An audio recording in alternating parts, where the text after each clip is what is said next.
2 दिन पहले मैं गुजरात गया था और वहाँ पर भावनगर में गुजरात के शिक्षा मंत्री जी के विधानसभा क्षेत्र के शहर भावनगर शहर के स्कूल्स मैंने देखे। वहाँ पे 2 स्कूलों में मैं गया और शिक्षा मंत्री जी के विधानसभा के 2 स्कूलों में मैंने देखा कि वो बहुत बुरी तरह से, एक तरह से ऐसा लग रहा था जैसे किसी कबाड़ खाने को खोल दिया गया हो और वहाँ पे बच्चे पढ़ने के लिए बिठा दिए गए हों। चारों तरफ मकड़ी के जाले बुरी तरह से अटे हुए हैं, चारों तरफ गंदगी, टॉयलेट ख़राब, पीने का पानी नहीं, बैठने के लिए बच्चों के लिए फ़र्श नहीं, बिजली, पंखे और ये सब तो बात ही छोड़ दीजिए। तो मुझे बड़ा दुख हुआ कि 75वें साल में, आज़ादी के 75वें साल में गुजरात में, जहाँ 27 साल से भारतीय जनता पार्टी का राज है, वहाँ पे ऐसे स्कूल देखने को मिल रहे हैं। मैं ये नहीं कह रहा कि गुजरात के सारे स्कूल ऐसे हैं, हो सकता है कुछ स्कूल भारतीय जनता पार्टी की सरकार ने अच्छे कराए होंगे, पर 27 साल की सरकार के बाद अगर पूरे गुजरात में एक भी स्कूल ऐसा है जहाँ कुछ 100 बच्चे ऐसे हालात में पढ़ रहे हैं, मैंने तो 2 देखे, मुझे दोनों ही ऐसे दिखे, पर एक भी अगर ऐसा है तो ये देश के लिए ठीक नहीं है। और जब मैं वहाँ गया तो मुझे उसके बाद से मुझको गोपाल इटालिया जी को, ईसुदान जी को, मनोज जी को, जितने लोग हमारे वहाँ गुजरात में कार्यकर्ता हैं, उनको अलग अलग जगह से फ़ोटोग्राफ आने लगे कि साहब आपने तो भावनगर के देखे, आप हमारे गांव का, हमारे कस्बे का, हमारे शहर का, इवन गांधीनगर के, अहमदाबाद के स्कूलों के भी फ़ोटोग्राफ आए जी, आप इनको भी तो देखने आइए, यहाँ भी यही हालत है। तो ऐसा नहीं है कि 2 स्कूलों की ऐसी हालत है, बहुत सारे स्कूलों की ऐसी हालत है कि वहाँ पढ़ाई के नाम पे बस खाना पूर्ति हो रही है और इंफ्रास्ट्रक्चर के नाम पे भी बस खाना पूर्ति है। तो वैसे में मैंने गुजरात के माननीय शिक्षा मंत्री जी को एक बहुत सम्मान के साथ में चिट्ठी लिखी है कि हमें 5-7 साल हुए हैं सरकार में आए हुए, हमने यहाँ पूरी शिद्दत से ये सुनिश्चित करना शुरू किया है, एक तरफ तो कि हमारे बहुत क्वालिटेटिव स्कूल कैसे बने जिसमें सारी फैसिलिटी हो, लेकिन हर स्कूल में मिनिमम फैसिलिटी कैसे सुनिश्चित की जाए। हमारा कोई भी स्कूल आज दिल्ली में ऐसा नहीं है जिसमें मकड़ी के जाले फैले हों चारों तरफ में और बच्चों को मकड़ी के जालों के नीचे बैठ के या दीवार पे, खिड़कियों पे सब में मकड़ी के जाले लगे हों। ऐसा कोई स्कूल नहीं मिलेगा आपको। ऐसा कोई स्कूल नहीं मिलेगा जहाँ पीने का पानी ना हो, टॉयलेट ना हो। अगर 6-7 घंटे के लिए बच्चे और टीचर्स वहाँ आते हैं तो फिर उनको डिग्निटी के साथ में टॉयलेट्स और पीने के पानी और इन सब की व्यवस्था है। आज कोई स्कूल ऐसा नहीं है जहाँ पे बच्चों को बैठने के लिए डेस्क वगैरह ना हो, ठीक ठाक सुविधाएं उपलब्ध ना हो। अब धीरे धीरे हम और मॉडर्न स्कूल बनाने की तरफ चल रहे हैं, पर फिर भी हमने मिनिमम बेंचमार्क तय कर दिया है कि हमारा कोई भी स्कूल इससे नीचे नहीं दिखेगा आपको।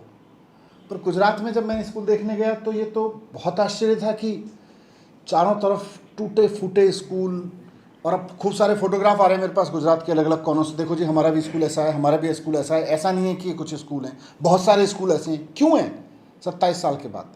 तो मैंने गुजरात के माननीय मुख्यमंत्री जी को निवेदन किया है कि हम सबको एक दूसरे से सीखना चाहिए। दिल्ली सरकार ने पिछले 7 साल में एक मिनिमम बेंचमार्क तय करके स्कूलों की क्वालिटी सुधारी है कि कोई भी स्कूल इससे नीचे नहीं मिलेगा। ऊपर तो बहुत मिलेंगे पर इससे नीचे नहीं मिलेगा। आप आएँ, अपने शिक्षा मंत्री जी के साथ आएँ, देखें कि अगर 7 साल में दिल्ली सरकार एक भी स्कूल को ऐसा नहीं छोड़ती कि जिसके बारे में ये कहा जाए कि वहाँ मकड़ी के जाले लगे हुए हैं या बैठने की जगह नहीं है बच्चों के पास, या बैठने के लिए बेंच तक उपलब्ध नहीं है, नीचे फर्श पे कच्चे में बैठना पड़ रहा है, ऐसा एक स्कूल नहीं छोड़ा हमने, एक भी। तो आके देखें और मुझे खुशी होगी कि हम जो भी मॉडल डेवलप कर सकें आप उसको देखें। और अगर आपका इंटरेस्ट वाकई गुजरात के स्कूलों में नहीं है, गुजरात के 4-6-10 स्कूलों को चमका के आप सोच रहे हैं कि उसी को दिखाते रहेंगे और उसके बाद में बाकी सब स्कूल सड़े पड़े रहेंगे, तो गुजरात के लोग अब ऐसी सरकार चुनने के लिए तैयार हैं, मन बना चुके हैं और उनके पास विकल्प है एक ऐसी सरकार चुनने का जो 5 साल के अंदर अंदर पूरे गुजरात के स्कूलों को ठीक कर देगी। सर, आपको उम्मीद है कि वो आपके न्योते को स्वीकार करेंगे, क्योंकि आप इस क्रम को सराहना करने की जगह उनके सांसद जा रहे हैं, कोई टूटी टाइल लिखा रहा है, कुछ बताइए। नहीं, उनके सांसद जाएं, उनके सारे कार्यकर्ता जाएं, जो भी लोग जा रहे हैं स्कूल में डिग्निटी के साथ जाएं, किसी टीचर या किसी बच्चे को बिना डिस्टर्ब किए हुए जाएं और जाके कुछ कमियां निकाल रहे हैं तो निकालें। हम तो कह ही रहे हैं कि जहाँ जहाँ हमें अपनी कमियां पता चलती हैं हम ही खुद ठीक कराने के लिए दौड़ पड़ते हैं। आप और हमें कमी बताओगे, हम उसको भी ठीक कराएंगे। लेकिन ये वर्सेस ये ठीक नहीं है कि भाई आप स्कूल में, जैसे मैं उत्तर प्रदेश में गया था वहाँ बंद कर दिया, मैं जब पंजाब में गया वहाँ पे ऑर्डर कर दिए स्कूल में न जाने दें। मुझे लगता है अच्छी बात है, इस देश में शिक्षा पे राजनीति होनी चाहिए, शिक्षा पे बात होनी चाहिए। थैंक यू सर, विद्या सहायकों का आंदोलन चल रहा था गुजरात में। कल वो आम आदमी पार्टी के प्रदेश कार्यालय पे बैठे थे और वहां से उनको डिटेन किया गया।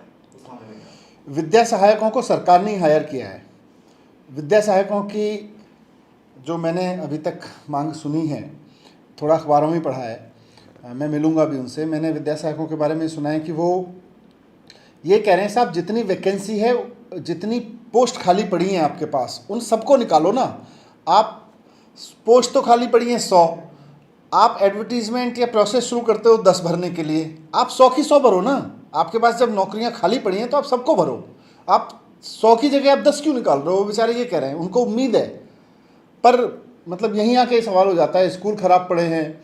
मैं गुजरात के स्कूलों में जब गया तो मैं ऐसे टीचर्स से मिला, भावनगर में शिक्षा मंत्री जी के हल्के में मैं ऐसे टीचर्स से मिला जो ये बता रहे थे जी हम 1-1 महीने के लिए हायर किए गए हैं।